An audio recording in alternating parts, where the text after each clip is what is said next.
Hello, everyone.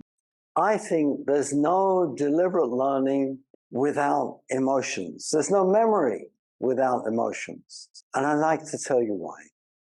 Before I do, I have to point out, I'm not a psychologist. I'm not even a neuroscientist. I'm an organic chemist interested in biomedicinal chemistry.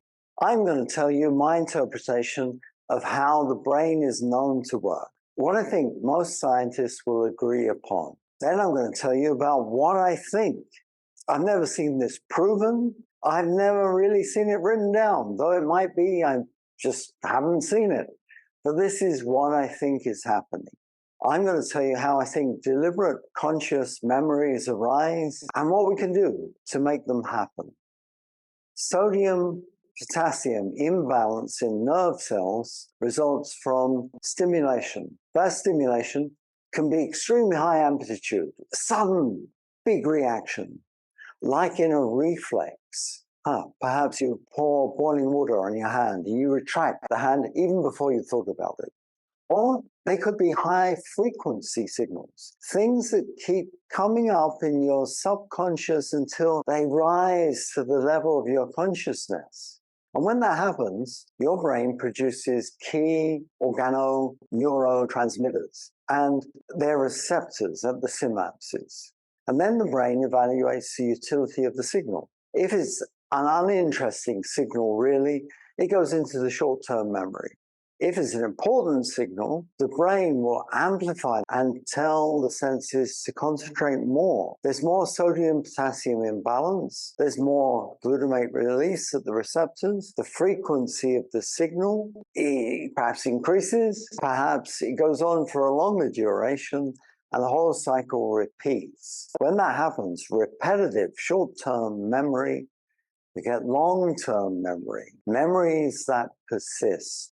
The memories are built by strengthening the synapse and the peripheral nervous connections, and hormones linked with these emotions, these key neurotransmitters, facilitate this, and they are hormones linked with emotions. What are these emotion-inducing hormones? The ones I call key organoneurotransmitters. Well, I might describe them in terms of attention, danger, be mindful, a tiger looks like he might eat you. If you get that sensation, immediately adrenaline or epinephrine, the same thing, is released in the synapses because that's the signal for attention. In the last video that I recorded in this series, I told a story about a day in the life of Gary the gorilla. Gary the gorilla is hungry, he wants a peach, he desires it, he finds one, he gains respect from the troop, he goes back and loves his family, and then he feels sleepy. And I talked about the role of the neurochemicals in this process, adrenaline, and then dopamine, and then serotonin, oxytocin, and anandamide. If you don't know much about those, you might want to watch the video that I recorded before, and the link is down below.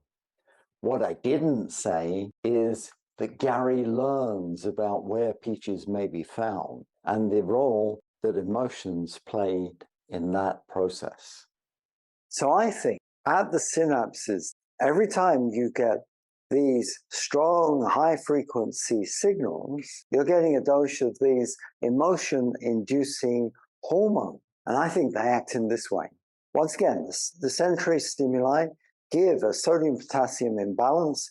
If there's no signal at all from that, I'm sorry, that person is brain dead. For most people, there will be a signal, and the brain assesses, does it exceed a certain threshold? And it does this by looking at the influence of glutamate at the receptors on different receptor types. If it doesn't exceed that threshold, the memory goes into the subconscious. It's like you're checking every day for 101 things, in fact, millions of things, just to see that the environment is safe, that there's no opportunities. So you think, is the ceiling going to fall down on me? No.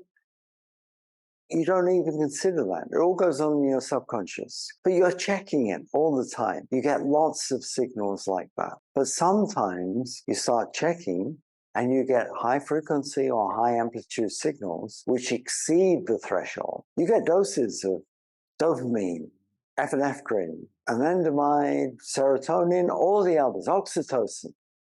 They trigger in certain types of neurons, and those neurons are in different regions of the brain, wired to different responses in your body. So the brain exerts another level of detailed control over how you process this information. And those neurons generate these neurotransmitters. The neurotransmitters are associated with emotions. You feel these emotions, they mean something to you. Those emotions amplify the sodium-potassium imbalance. At least it promotes more signals. At the glutamate receptor, a little bit of glutamate, low frequency, corresponds to weak stimulation. That's the type of stimulation you get from the subconscious. But if you exceed a certain level, and actually a magnesium plug comes out and calcium can go in, you get more and more glutamate. You get a high frequency stimulation, and that leads to long-term potentiation. Glutamate levels are associated with dopamine. Dopamine excretion and docking with the dopamine receptor is associated with a growth hormone called glial-derived neurotrophic factor. GDNF stimulates growth of cells together and closing of the synapse. It's all synergistic. Dopamine is associated with epinephrine. In fact, dopamine is transformed into epinephrine. And again, glutamate is pivotal. Glutamate signaling relays signals internally in the cell, and that leads to production of another growth factor, BDNF, brain-derived neurotrophic factor. If you put BDNF on nerve cells in a petri dish, you can see them grow out and multiply. You can see the effects of rewiring around the signal and growing the synapses together. Glutamine, dopamine, and anandamide are related. Anandamide is the emotion-related hormone that docks with the endocannabinoid receptors, the ECB1 receptor particularly. Anandamide is intimately involved in this process. It may not be involved in making the synapse tighter or nerve cells growing around it. It's more involved with winding down that process after long-term potentiation, long-term memory. Glutamate also influences support nerve cells. So all this glutamate production associated with all these different emotion-inducing hormones triggers other cells around it, like astrocytes, to start producing more glutamate. That's going on in the background. Serotonin production, for instance, is associated with production of GDNF. GDNF, again, there's more associations like this, and I'm sure there are others that haven't been discovered yet. I think there's a link between emotions and this sodium-potassium imbalance, and it's cyclic. Now, how about another day when you've learned something and you want to go back to it? You want to retrieve that memory. How do you do it? How do you do it in the absence of any sensory stimuli? I think imagined sensory stimulus is enough. If the brain can picture the emotions that are associated with that memory, it thinks of the emotions first, and that triggers the memory. This is my hypothesis. How should that be so? Well, as you go through the day, you experience a lot of different emotions. And if you experience a set of emotions that are appropriate to one thing, but actually they also trigger a different memory, what is that? Oh, that's lateral thinking. And the brain uses this all the time. It stimulates those emotions. You think laterally, and you recall memories even without sensory stimulation. So repeated stimulation can be unintentional. Nobody really wants to be a greedy person. Nobody really wants grief. Nobody really wants the pain of separations to keep coming back to them. But in intentional, deliberate learning, you have to stir up those emotions. And it will be the set of emotions that you associated with the learning process. Somehow, it doesn't matter how.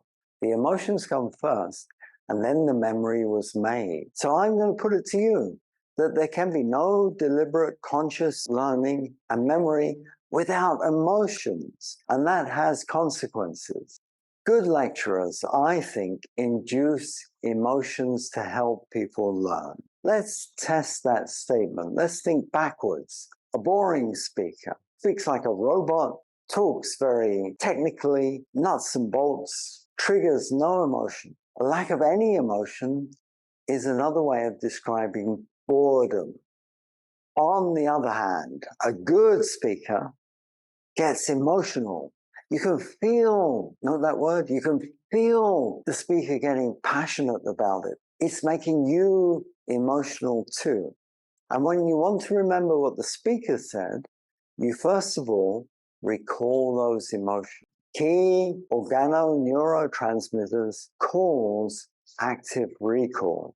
And active recall is a key part of long-term potentiation. In other words, the process of forming long-term memory. As I say, this is just my opinion as one biomedicinal chemist. I'm not a psychologist. I'm not even a neuroscientist. Maybe you are, and you think, I'm completely out there. You think, I cannot possibly be right. Let me have it. Tell me in the comments below. I promise, if you're civil, I won't censor them. I'd like to see your opinion.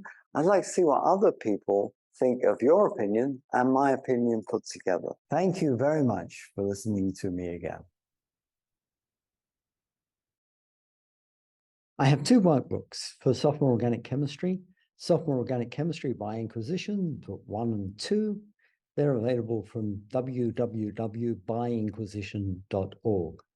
I also have an electronic book available from Apple Books, and shortly, I hope, through Amazon Kindle. That's on bonding and hybridization, and it comes with embedded videos. The two workbooks, Sophomore Organic Chemistry by Inquisition, have a complete set of answers on the same website, www.byinquisition. Thank you all very much. Bye-bye.